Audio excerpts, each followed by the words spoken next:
Yo, what's good with it tonight? What's good with it, y'all? Doing a continuation of the West Equatorial Africa and the repercussions of agricultural expansion, part two. You know what I'm saying? We continue that. I I didn't, I ain't go live last night. Yesterday was my anniversary, y'all. You know what I'm saying? I celebrated my anniversary last night. So I'm gonna go live tonight.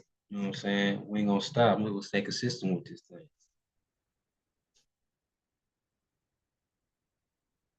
What's good with it, Dash? Real peace, peace. I see you in the building. What's good with it, brother? As y'all see, I'm still recovering from my finger injury and my split on now. It's getting better and better every each day.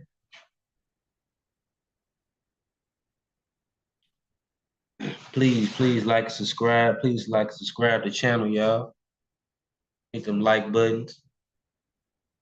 You know what I'm saying? Shout out to the other channels that's live tonight. That's in the same community I'm in. You know what I'm saying? Carnivorous Podcast. You know what I'm saying? Uncle Cat, Community of Skeptics. You know what I'm saying? Bringing in a source of you know what I'm saying? Scholars, real, you know what I'm saying? Professionals. What's good with it, Sarah? What's good with it, homie? What's up with it? We're gonna get in, continue on these Bantu migrations. We'll continue on the Savannah Bantu. Let me get my sources together. Hold on, y'all, real quick.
I'm back at it. We're back at it, y'all. You funny, sorry, talking about some Black Egypt. Nah, this ain't Black Egypt. We talking about the Bantus on here. You know what I'm saying? We get into that West Sudanic culture. You know what I'm saying? Everybody else talk about Egypt, but we get into other parts of Africa on this channel. We want to talk about Egypt here and now. You know what I'm saying? Every now and then. You know what I'm saying? Let's get on that subject, but I just want to do a little something different.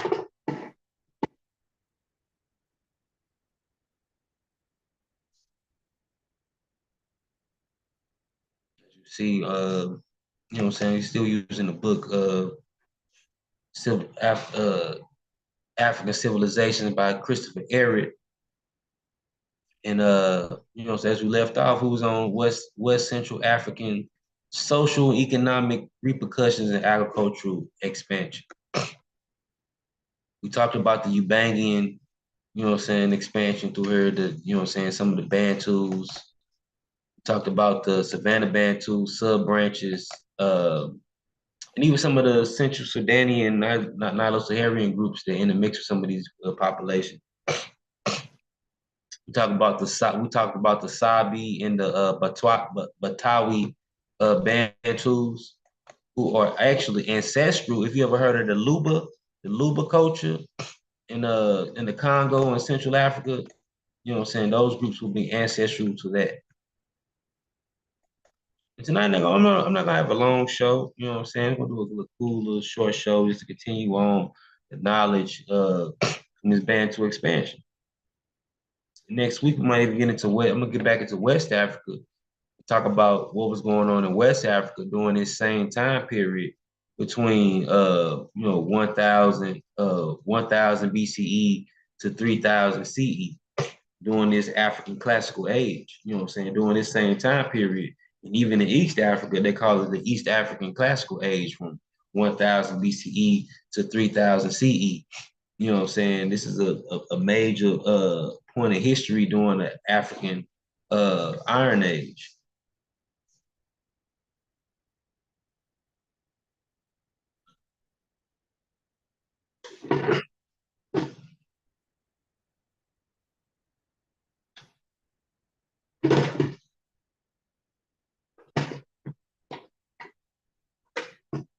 I talked about the agricultural change and expansion in southern savannas. You read on that already. Savannah Bantus.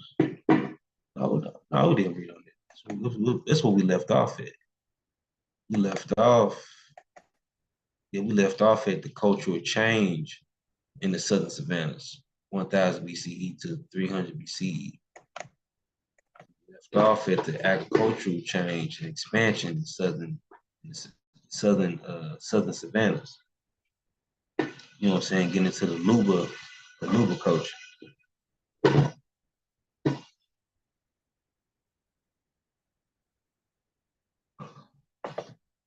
Okay, pull it up a little bit.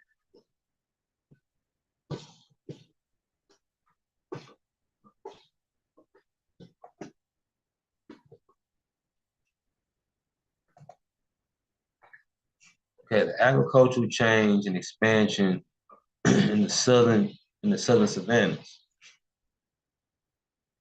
The early stages of expansions in both the Luban and the Sagawi and the Njala peoples took place in areas of high rainfall.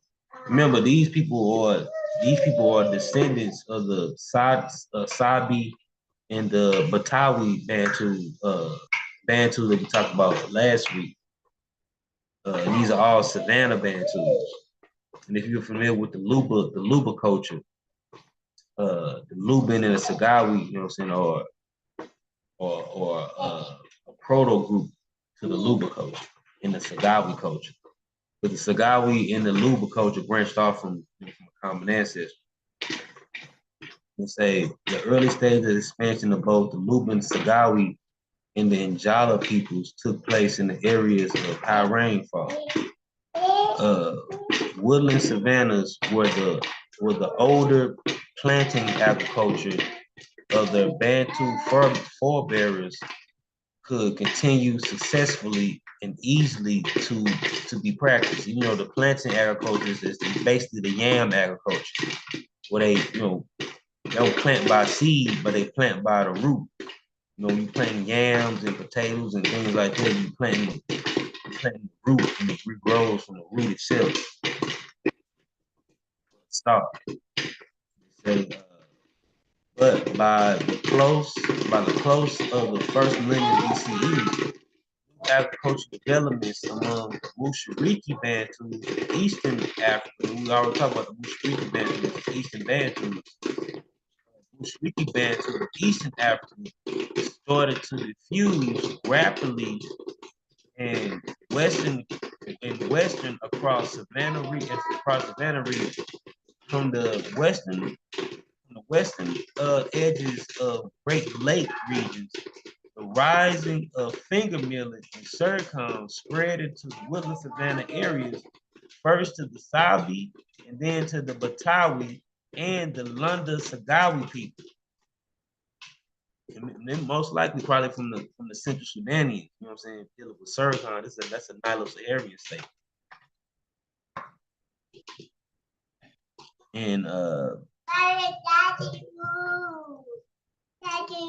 and finally from all the way west of the Atlantic coast, the mouth of the Congo River, by the early first millennium CE. In the first 4th century CE, sorghum and pearl millet spread too across the dry savanna further south from the Kakazi communities eastward in central Zambia and the Kusi peoples of southeastern Africa to the southernmost Ngila communities in the Zambezi floodplains in the Convago River and the lower Kanini River. So a lot of the Eastern Bantu was traveling back west, bringing in particular cultures that they encountered from other cultures.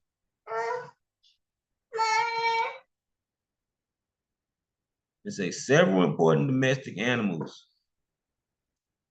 new to these regions further enhance the range of potential food resources available for rainforest and savanna societies of Equatorial Africa. Sheep were widely adopted in both the rainforest and savanna zones during the first millennium BCE. They seem to have reached westward Equatorial Africa in periods of several routes of diffusion. One of these routes of the spread of sheep and raising followed down to the Congo River, following ultimately from the central Sudanian peoples and far northeastward equatorial rainforest. A second route passed more directly south from the Chad. That's my daughter. That's my daughter crying. See, I told you, the Central Sudanians spread particular cultures to this Bantus. You know what I'm saying? Like Suricon, Pearl Millet, and things of that nature. And sheep, you know what I'm saying? Things of that nature. They said one of these routes of the spread of sheep raising followed down the Congo River, coming ultimately from the Central Sudanian peoples of further northeastern equatorial rainforest. A second route passed more directly south from the Chad Basin into the western rainforest and beyond into Angola. A third introduction of sheep passed from the western Great Lakes region to the Luban Sangawa peoples, and still a fourth line of diffusion of sheep keeping lay along the northern edges of the Kalahari region from Zimbabwe to the lower Kanini River.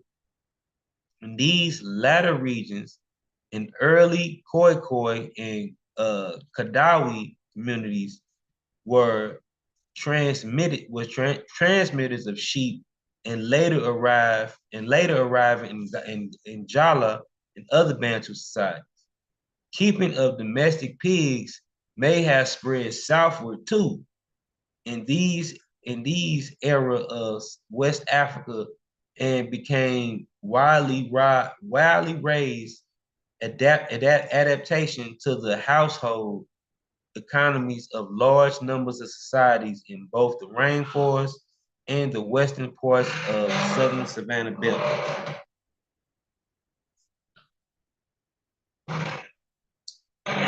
Okay.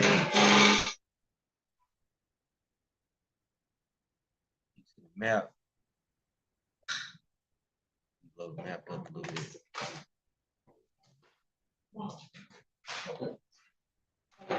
You see my daughter?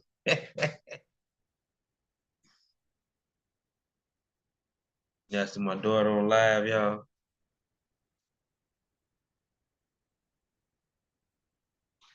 She don't want to go to bed. It's all good though. I'm still gonna rock on with it. See that?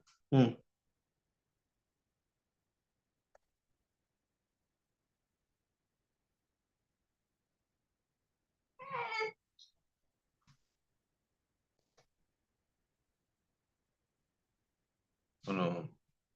I'll go to the blow the picture up real quick.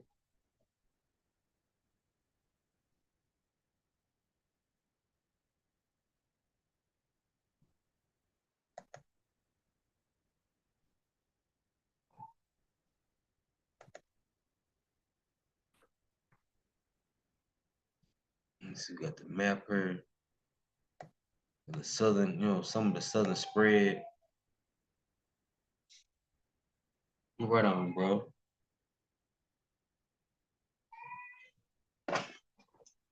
Yeah,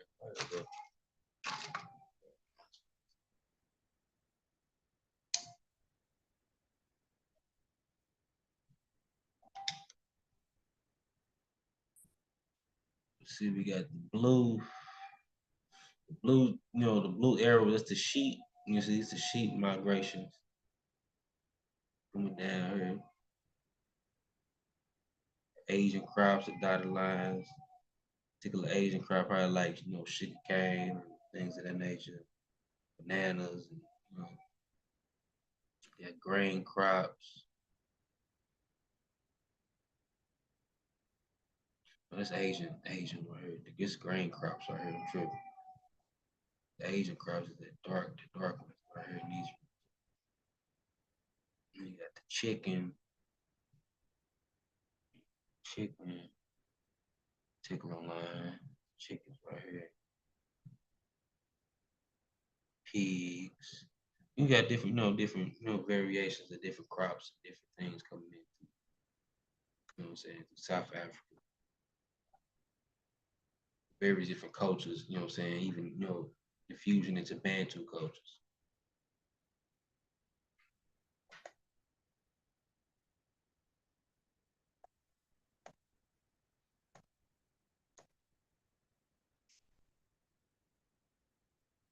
And it said, last but not least, I'm sure it said, map 15, the spread of new crops and animals in southern half of Africa, 300 BCE to 300 CE. That's what the map was. I should show.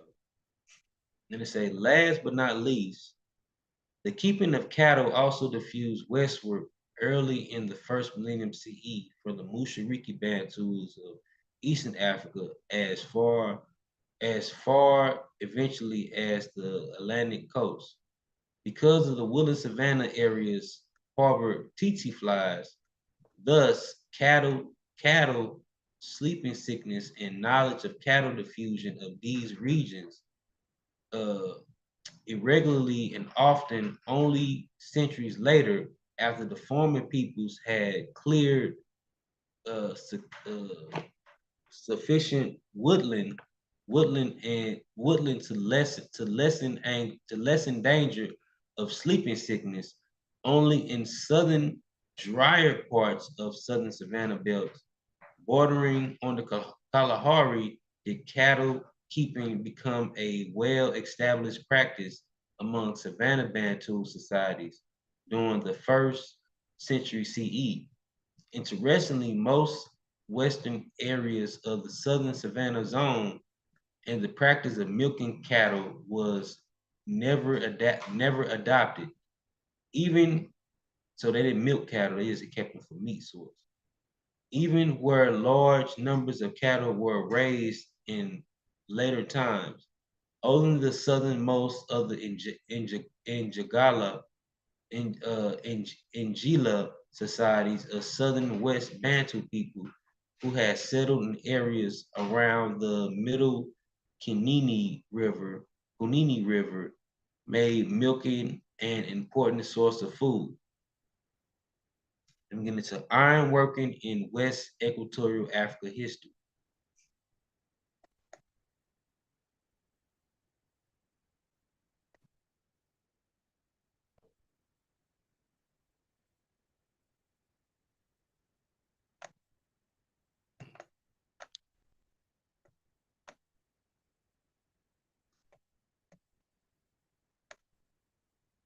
Okay, on the top, okay.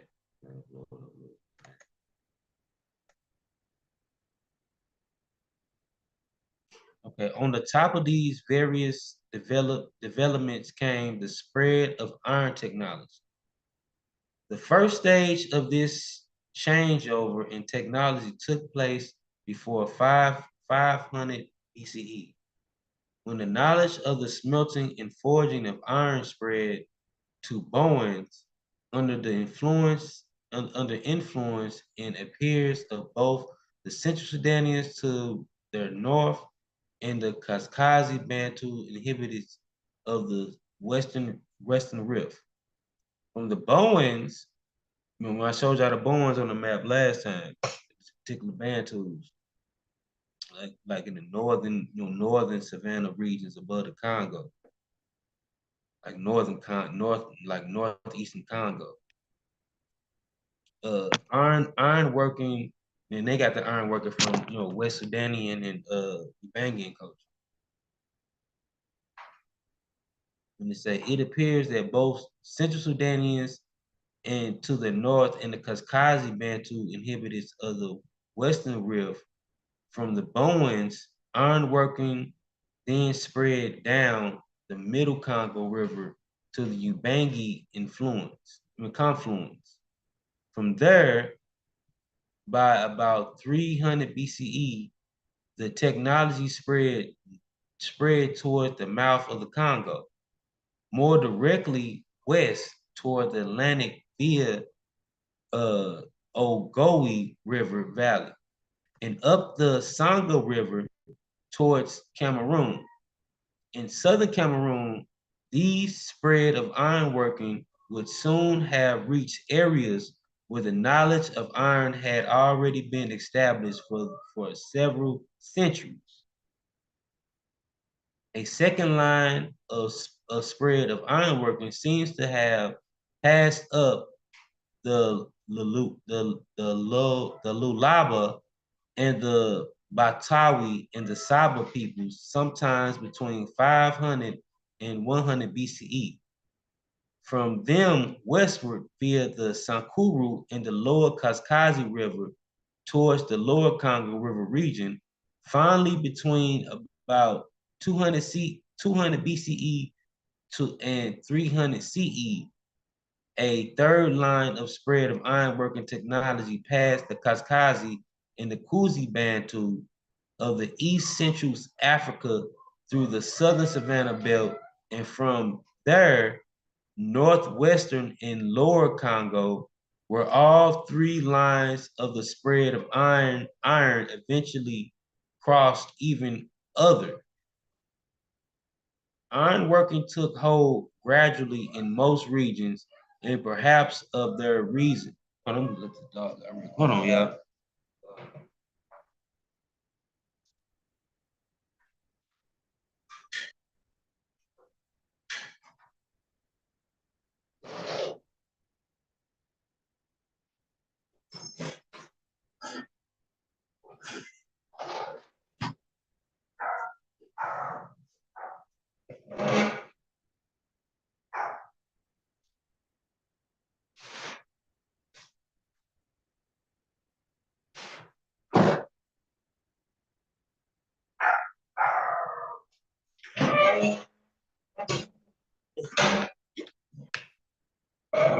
All right, y'all.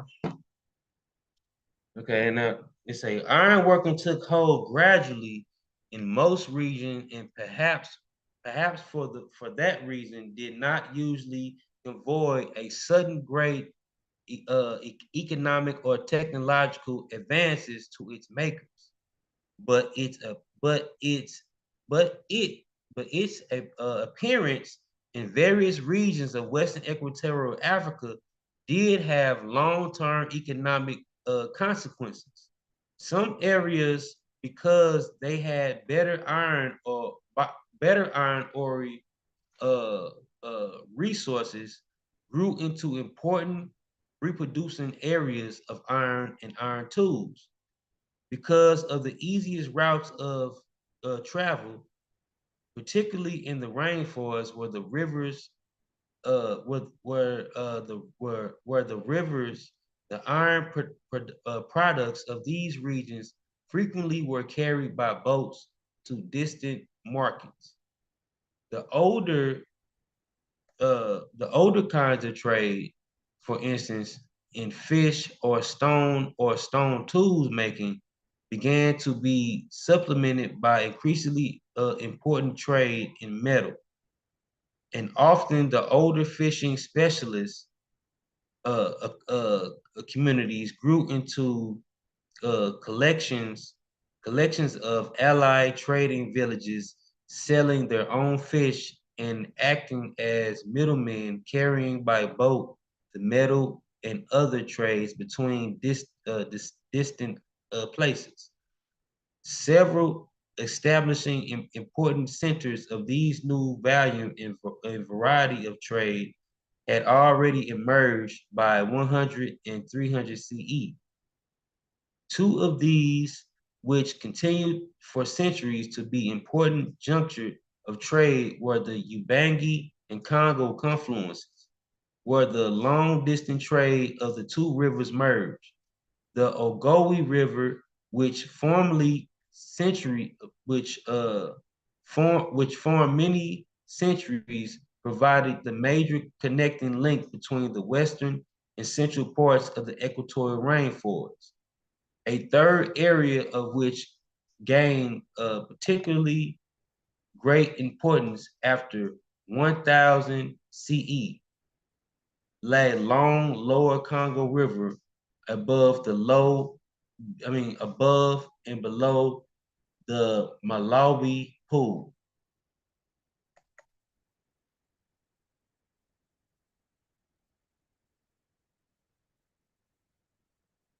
And that's it, man. For us that, you know what I'm saying, for that presentation. Anybody got any questions or anything like that in the chat? You know what I'm saying? I'm free to ask. I wasn't gonna be long tonight, you know what I'm saying? Sunday night. I'm just trying to continue the Bantu expansion. But next week, which I'm gonna get into next week.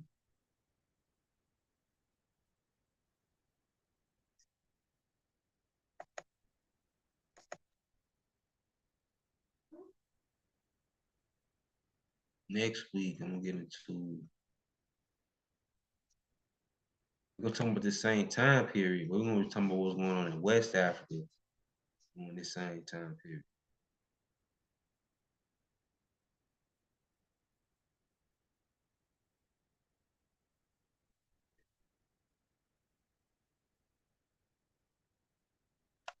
There we go. In African development of commerce, West Africa, 1000 BCE to 300 CE.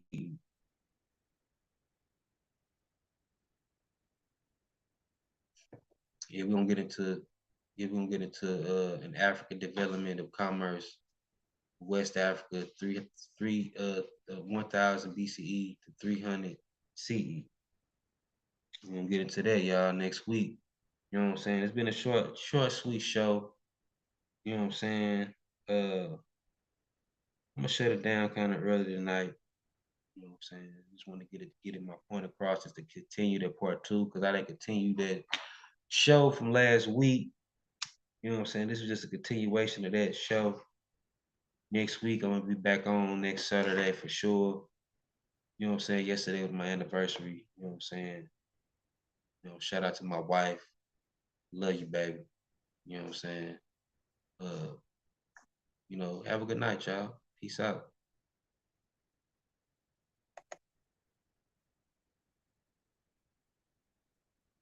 And like and subscribe channel. You know what I'm saying? Algae Podcast. Holla at me.